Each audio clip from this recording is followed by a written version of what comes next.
Welcome to One Word a Day. I'm Sophia, piloting into the universe of Chinese. Let's continue exploring ocean/industrial age concepts. And today we're going to talk about 经济. 经济 is originally Japanese scholars' translation of economy. And when I first learned Chinese, 经济 as economy is already like mapped in such a way that I would start to think 经济 as economy, like from early on. I don't even see them individually. So I see the whole picture as a 经济. I don't see what is 经, what is 济. Why 经 and 济 together make sense. Okay, so this is some unpacking, and it's a overall an interesting way, a fascinating way for one culture respond to another culture's concepts. So 经济 economy came from the West, and how the East would respond to mapping these pretty abstract concepts like economy, right? It's not what we see every day. It's totally theoretical thing. And how we can use existing characters to create a similar concept. Okay, 经 and 济, you can see simplified is super simple compared with traditional Chinese and compared with 2000 years ago. And I always unpack through the earlier version when Chinese was first standardized by Chen about 2000 years ago. Okay, so when we look at this version, then all these are understood. Okay, the origin story of Jing, it means warp. We talked about that this year because it was one of the classical China era's concepts. This warp in Chinese often used as scripts or canon. That's the thread, kind of like a warping thread. Okay. I guess this implied logic there is warp means warping thread. When you make fabric, we have weft horizontally, warp vertically, and when you weave a pattern onto it, this warp serves as the skeleton or scaffolding. You have these threads going, and so that you can kind of use the thread to paint a picture by using the warp, because every row of the warp thread you can change, but weft thread is changeable. You can kind of put on pixels on thread that way. Versus warp, you can set the tones, but pretty much warp is the holding structure. That's why fabrics got grains. You have to cut the fabric, sew the fabric in a certain way so that it can max out the performance of the fabric. It's not that easy as or uniform as it seems. So warp and weft division, from there we can see warp serves as this connecting thread.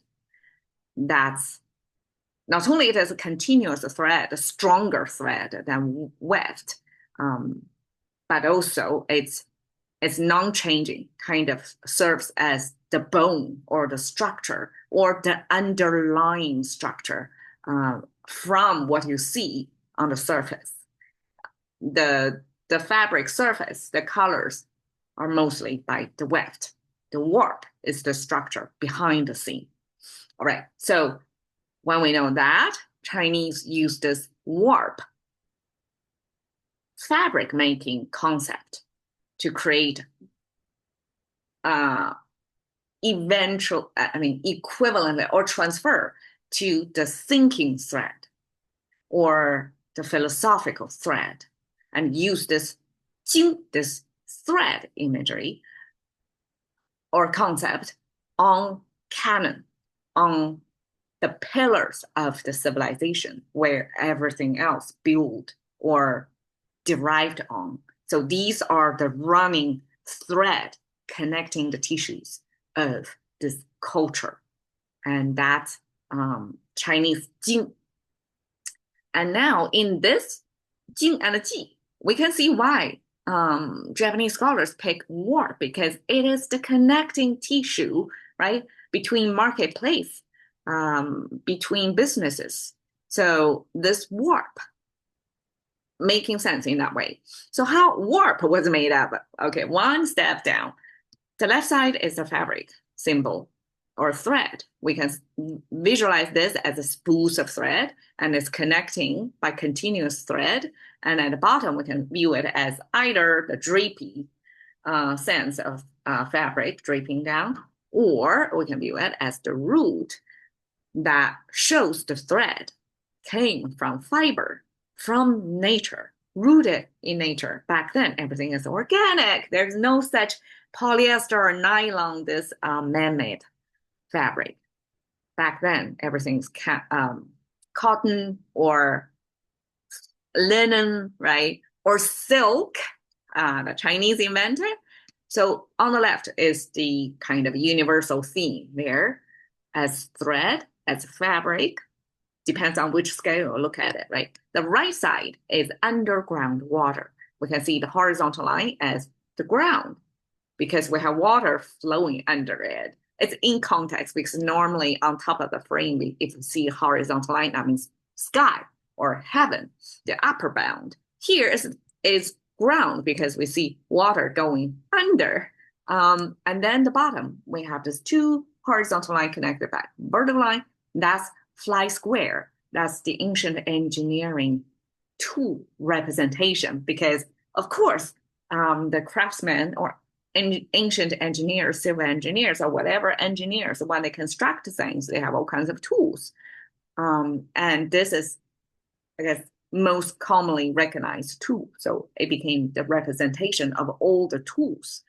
And these tools connected or placed together with the underground water, this stream, underground water, sign to mean the intricate networks of water underground, as if it's like engineered as such. But we know like water going underground, that's the waterway that develops through a long time, and it's the gravity pull of the water flowing underground of the landscape there, and that's a natural waterway. It's nothing to do with human engineering, but we just use that to express the intricacy, as if this water underground network was created by humans. Okay, so this underground water plus the thread together create this warp concept because this warp is related to fabric making, right?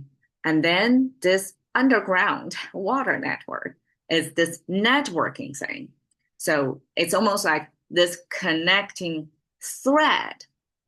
And we use this water underground network to make the connecting concept. So connecting thread made warp concept.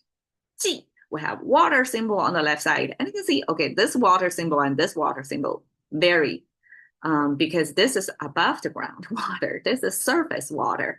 And the surface water, river, stream, creek, most likely flow with like the center of the stream continuous and the side got broken down. So that's how nature, water above the ground in nature often look like. And that's how Chinese abstract water.